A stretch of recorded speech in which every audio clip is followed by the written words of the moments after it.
The domesticated ones. The ballroom shimmered in hues of ultraviolet and gold, colors carefully chosen to soothe the compound eyes of the ambassadorial cast. A floating string quartet, bioengineered avians with hollow bones and symphonic sax, warbled the melody of an ancient Canadari anthem. Polished metal sculptures of long-forgotten conquests lined the crystal walls. It was a celebration of diplomacy, power, and species superiority. And in the middle of it all, Jake knelt quietly on a cushion beside a water bowl. He was shirtless, clothed only in a ceremonial harness engraved with the sigil of House Threx. A small chain leash connected the harness to the ornate chair where Ambassador Threx lounged, sipping a steaming blue elixir from a silver chalice. Around them, elites of at least 6 starfaring species mingled, laughed, and occasionally glanced Jake's way with bemused expressions. A human, really? Scoffed a Solari noble, its fractal limbs shimmering. You keep that as a companion? Might as well adopt a fossil. Threx chuckled, tail swishing. I assure you, he's quite obedient. Fetches, responds to commands, even uses tools in a primitive sort of way. Jake kept his face blank, eyes lowered, body still. A perfect pet, a perfect thing. The Solari knelt and waved a shimmering limb in front of Jake's face. Does it speak? Threx shrugged. It could, I suppose. I've trained him not to. Makes things simpler. Jake resisted the urge to smirk. If he'd wanted to, he could have recited the diplomatic charter of the Panstellar Accord in 3 languages. Instead, he scratched his neck and yawned canine style. Let them believe the illusion. And what of this beast?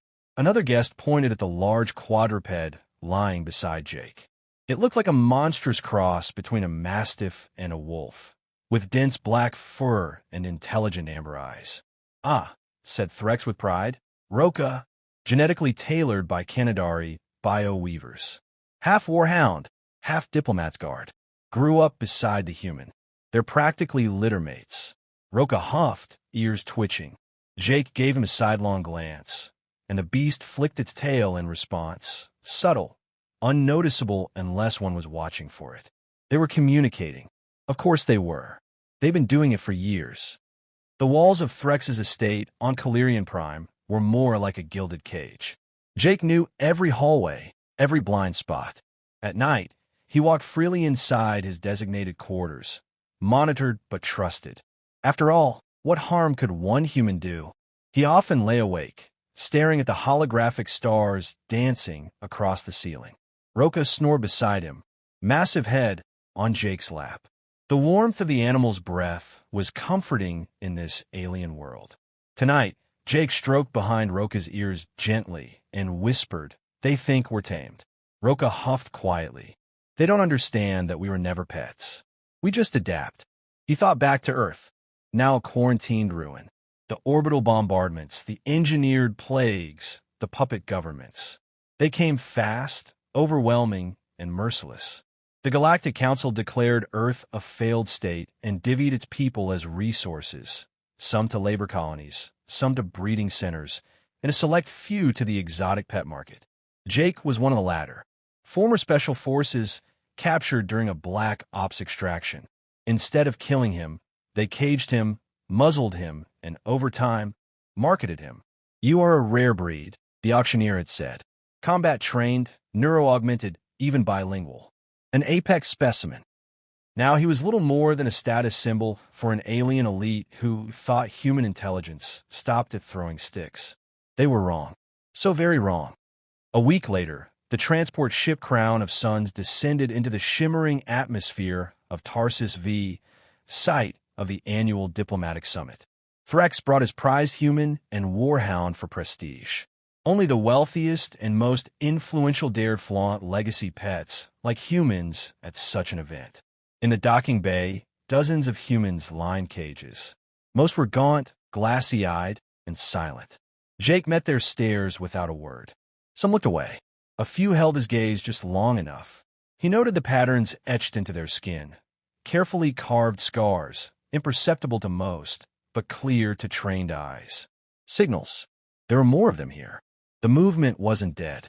Later, in their quarters, Jake knelt beside Roca, slipping a small device from the collar hidden beneath thick fur. A microchip disguised as a training implant. Threx never noticed. Jake whispered, "Are you ready?"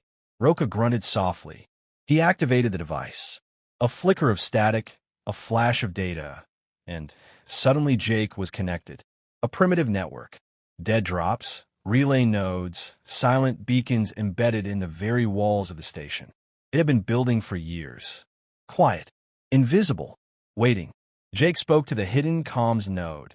Unit 717 active. Host secure. Embedded assets confirmed. Standing by for signal. A voice answered after a long pause. Female. Ragged. 717. We thought you were lost. Just waiting. Jake replied, glancing at Roka. The leash only looks tight. At the next gala, the guests would gather again.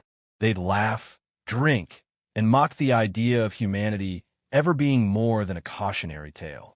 Threx would bask in his glory, dragging his human and dog behind him like trophies. And when the time came, when a signal was given, they would learn a final, brutal lesson. You can take the human out of the wild, but you can't take the wild out of the human. The broken leash. The summit tower on Tarsus V sparkled like a blade under twin suns, an elegant monument to power. Within its glass and metal spine, diplomats and delegates schemed over cocktails, trade routes, and military pacts. Above them all, the Galactic Council's banner hung heavy in the air. Unity through order. Jake stood silent behind Ambassador Threx, a leash clipped to his collar. Roka padded beside him, the perfect Kanadari warhound. Obedient, imposing, genetically flawless. A Zarnian delegate with oily scales and compound eyes examined Jake with distaste. Still parading that skinwalker around. Threx? You Kanadari and your fetishes. Threx laughed, one paw waving lazily. A symbol, dear counselor. A reminder of how far we've come. Once this species thought itself dominant. Now, they sit quietly at our feet. Jake's fingers twitched. Just once. Just enough for Roka to notice. Later, in the holding wing reserved for companion species, Jake moved among the other pet humans. No guards watched them too closely. After all, they were barely sentient, right? Some sat in corners, muttering. Others rocked slowly, eyes hollow from years of mistreatment. But a few, just a few, met Jake's eyes and held them. He crouched beside one man, gaunt but focused. Scars lined the man's back, cross-hatched in what looked like random cruelty. Jake's hand brushed his shoulder as he whispered, "Section 7 is clear. Signal in 48 hours." The man's head dipped. Not an odd, not obvious. Just enough. They were still out there. They were ready. The abuse came that night. An entitled minor noble, a bloated Icarian with a waddle more than a walk, saw Jake in the garden and demanded a demonstration. Threx, tipsy from too much spiced liquor, obliged. "Come, Jake. Sit. Roll." Jake did as commanded, even bowing theatrically. The noble laughed, jowls quivering. Like a trained kava beast. "Let me try." Threx hesitated. He's sensitive to strangers. The Icarian struck Jake across the face with a jeweled rod.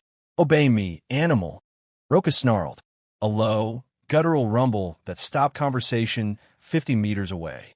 "Roka," Threx said sharply.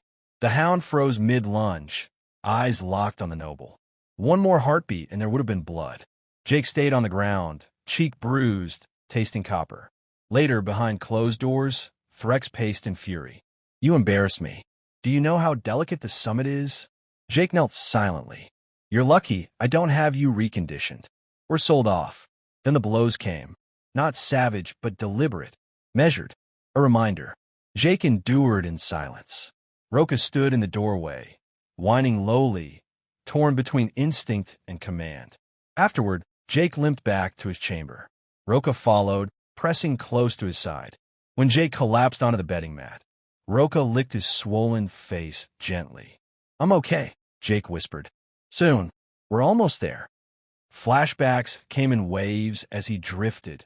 Memories of fire, of cities burning under alien skies, of comrades torn apart in jungle battles and orbital ambushes. He remembered being caged, branded, drugged until compliance was second nature. But the spark inside him never died. When resistance finally made contact through covert channels, decades in the making, he volunteered.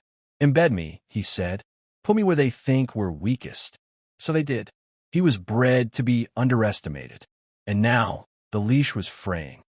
By day, Jake resumed the mask, the obedient pet, trailing behind Threx during speeches and galas. But at night, he met the others in shadows. They were engineers, ex-soldiers, linguists, spies. They had memorized schematics of the station, smuggled neural uplinks in collar tags, and carried nanodetonators behind false teeth. The plan was dangerous, maybe suicidal. But it could work. Jake checked the microchip in Roka's collar again. The data fragment inside pulsed blue. A single touch would relay every file Threx unknowingly carried. Intel on the suppression of Earth's resistance cells, biological warfare programs, and Project Domesticate. Proof. Enough to burn the Galactic Council to the ground. The next evening, during the Unity Gala, Jake walked beside Threx into the great hall of the summit. Music played. Drinks flowed. The elite toasted the future of civilization. Jake scanned the room. There were 39 human pets present. 22 of them were resistance. He met the gaze of a woman across the hall, kneeling beside a lizard-like noble. Her eyes were calm, ready, just like his. He gave Roka the signal. 3 taps to the chest strap. Go time countdown began. 24 hours. Tomorrow, at the ambassadorial tribute ceremony, the real game would begin. In his chamber, Jake lay beside Roka, pressing his forehead to the beasts. They think you're just another monster they built. They don't know what you are. What we are. Roka blinked slowly. You're not just their tool, boy. You're mine. And they're about to learn why that matters. Jake tapped the data port hidden in Roka's collar and activated the secure channel. Transmission to Central Cell. Operation Broken Leash begins now. A voice answered. Confirmed. Strike teams are synchronizing. Await signal from primary unit. Jake exhaled. His bruises throbbed, his ribs ached, but his resolve was iron. He stood, unclipping the leash from his collar and letting it drop. Then he looked at Roka and smiled grimly. Time to show them what happens when you try to tame wolves. The beast you made. The Unity ceremony began with fire and pageantry. Holograms of conquest shimmered in the air, showing each council species subduing worlds in glorious battle. Each clip sanitized, bloodless, triumphant. Jake knelt on the polished dais alongside the other pet, humans, arranged in an arc around the ambassadors like obedient relics. His ceremonial harness shimmered under the lights, concealing the kill switch override he'd spliced into his spinal inhibitor. Roka lay at his side, motionless but alert. Every twitch of his tail, every flicker of his ears, mapped perfectly to Jake's breath and body cues. To the assembled aliens, he was just a showpiece, a trained beast. But in truth, he was a loaded weapon, one heartbeat away from detonation. The High Arbiter of the Council, a massive tri-body Delaxian, took the stage and began to speak. Today we celebrate the harmony of species, the chain of progress, the subduing of chaos. Jake tuned it out. He was watching the time, watching the others, watching the guards rotate positions exactly as expected, poorly, arrogantly, because no one worried about the humans. His hand twitched, 2 fingers subtly brushing the metal on Roka's collar. Go! Roka moved like a silent storm. One moment he was still. The next he was on his feet, crossing the stage in a blur of muscle and claws. He hit the Icarian noble from Chapter 2 mid-sentence, tearing open its chest cavity with a single, horrifying crunch. The scream of the audience was instantaneous. Jake moved next, his leash unclipped with a practiced flick, and he jammed a hidden blade, extracted from his harness buckle, into the nearest guard's throat. He caught the falling stun rifle before it hit the floor. Chaos detonated. Across the stage, the other embedded humans sprang into action. Their ceremonial collars shattered as neural overrides were disabled via remote hack. Sleepers awakened, warriors reborn. Threx screamed, Jake, stop! What are you? Jake turned and leveled a rifle at his captor. You never understood us. Threx snarled, stepping back. I gave you everything. You were safe. Jake's face darkened. You gave me a leash. The resistance had counted on surprise. But even so, the alien security forces responded fast. Drone squads, containment fields, neurodisruptor cannons. Jake and his squad moved with precision, honed over decades of preparation. They weren't here to fight forever. They were here to extract. As the ambassadors scrambled and the crowd fled in blind panic, Jake sprinted with Roka at his side toward the summit's restricted vault, a shielded core beneath the arena. Inside was the payload, a compressed data vault embedded in the very floor, containing war records, gene logs, and classified experiments. Proof of everything the Council had done to Earth and humanity. A single confession, buried and forgotten. Roka hit the door ahead of him, his claws finding the embedded biometric sensors. Jake connected the neural uplink and began the download. Cover me, he shouted into the tactical mic. The woman from before, the one who'd met his gaze, now fought back-to-back with another rebel, wielding captured plasma pistols. You've got 30 seconds, she called. Roka snarled and lunged again as another squad of armored guards poured down the corridor. Blood and fur, teeth and steel. He was a fury unleashed, perfectly engineered, perfectly trained, perfectly loyal. And he fought for Jake. Jake watched the data stream finalize. Transfer complete, the system chimed. He ripped the chip free and stuffed it into Roka's collar pouch. The hound growled as he limped back to Jake's side, blood on his snout and a scorch wound along his flank. Jake stroked his head once. We've got it. Time to go. They sprinted toward the evac zone, where a commandeered shuttle waited. Resistance fighters peeled off to buy them time, laying charges, sealing bulkheads. Not all of them would make it. They knew. They ran anyway. In the docking bay, Threx stood waiting, a blaster in hand, face dark with betrayal. You killed dozens. You brought war here. Jake didn't raise his weapon. We brought truth. You just never saw it coming. I raised you, Threx shouted, voice cracking. You were mine. I taught you, fed you, cared for you. Jake's face was cold. You don't raise people. You raise animals. Threx's hand trembled. You loved me once. I know you did. Jake almost laughed. You mistook obedience for affection. That's on you. Behind him, Roka growled, hackles rising. Threx pointed the blaster, but not at Jake. At Roka. Jake's eyes went wide. Don't. He's a monster. Threx roared. You made him one. No, Jake said softly. You did. The shot rang out. Roka moved first. He lunged, not at Threx, but to shield Jake. The blast hit his side. A scream tore from Jake's throat as Roka crumpled at his feet. Threx's expression turned from rage to realization in an instant. He'd crossed the one line Jake could never forgive. Jake didn't hesitate. One shot. Center mass. Threx dropped. Dead. Jake dropped to his knees, cradling Roka's head. The hound's breathing was ragged, shallow. Blood matted his fur. Jake whispered, You're okay, boy. You're okay. Roka licked his hand once, then slumped. Still. Gone. The shuttle rose into orbit with Jake silent in the cockpit. The data chip clenched in one hand, Roka's collar in the other. The resistance had the truth now. The galaxy would see what had been done. But Jake didn't feel victorious. He felt hollow and furious. Across a dozen systems, the effects were immediate. News nets were flooded with proof of atrocities. Alien populations began to question. Resistance cells rose up. Humans broke their chains. Ambassadors were recalled. Colonies rebelled. Worlds burned. And everywhere, the elites whispered. They were pets. They were supposed to be broken. How could this happen? They asked too late. Where the wild things are.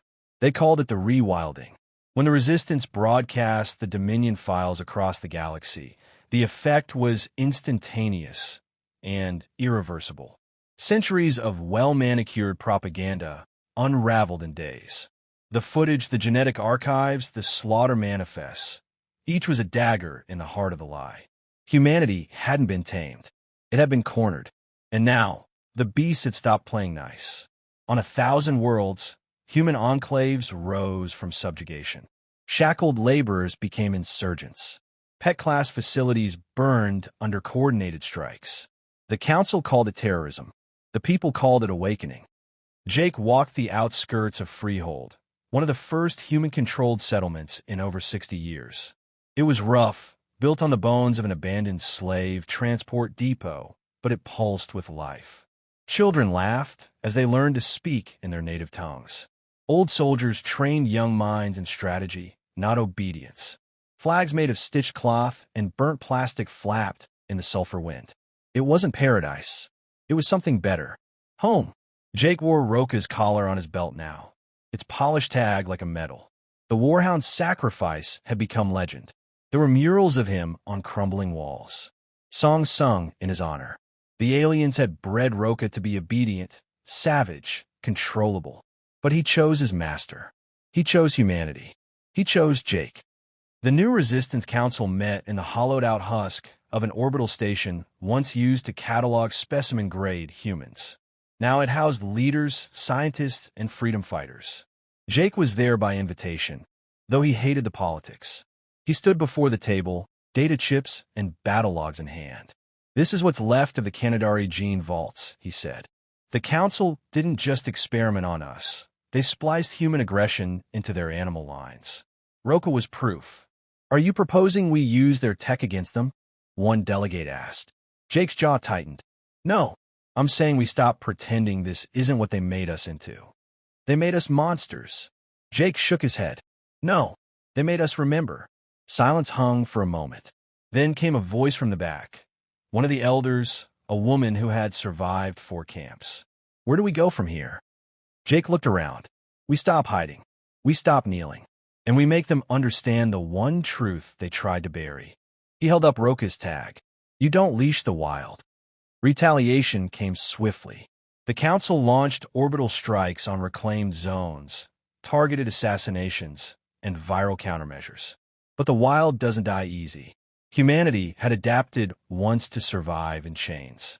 Now, it adapted to fight without them. Jake led strike missions through jungle moons and scorched cities. Each time he entered combat, there was a moment, a breath, when he could almost feel Roka at his side. Then came the day he returned to the ruins of Earth. The orbital quarantine had been lifted after the leaks. No longer could the Council pretend Earth was a biohazard. But what weighted down there was worse. Scavengers, pirates, vultures picking over a wounded planet. Jake led the reclamation team. They landed in what was once Colorado. Mountains still stood like silent sentinels. Forests had returned, wild and thick, overtaking cities. It was beautiful and savage, just like humanity. They found old resistance caches buried in bunkers beneath the soil, tech, weapons, records, seeds, and bones, mass graves of the forgotten. Jake buried each one he found with his own hands. At night, he sat beside a campfire surrounded by freeborn humans, children raised not in chains, but in fight. A little girl crawled into his lap and held the Warhound's collar. "Was he real?" she asked. Jake smiled sadly. "He was more real than most people I've known." "What was he like?" Jake thought for a moment. "He was fierce, loyal. He could tear through steel. But he also slept with his head in my lap and cried when I was hurt." "He missed you." Jake nodded. "We weren't just soldier and hound. We were pack." The girl looked up. "Do we have a pack now?" He looked around at the firelit faces. "Yes," he said. "Now we do." The Council eventually fractured. Some species sided with humanity, shamed by what the files revealed. Others clung to the old order, insisting humans were dangerous, unpredictable. They weren't wrong. The humans were dangerous. But now, the danger had a voice, and claws, and purpose.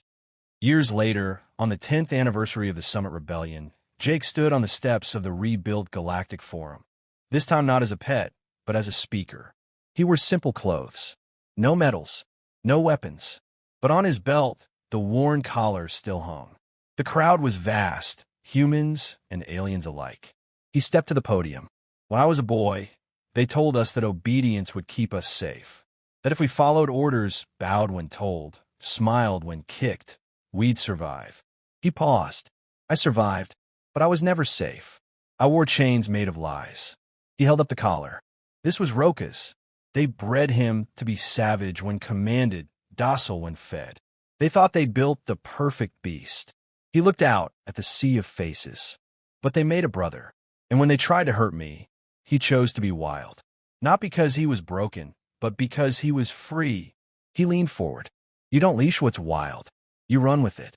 Or you run from it. Applause erupted. But Jake didn't smile. He looked at the stars and wondered how many more were still in chains. Epilogue. On a quiet moon orbiting a gas giant, a lone woman knelt beside a litter of pups, canine hybrids, bred from lines saved from the Canadari vaults. The largest among them had amber eyes. She whispered into his fur, "You're named Roka." Somewhere a fire burned. Somewhere a leash snapped.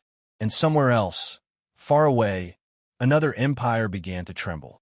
Because the wild was awake. And it remembered.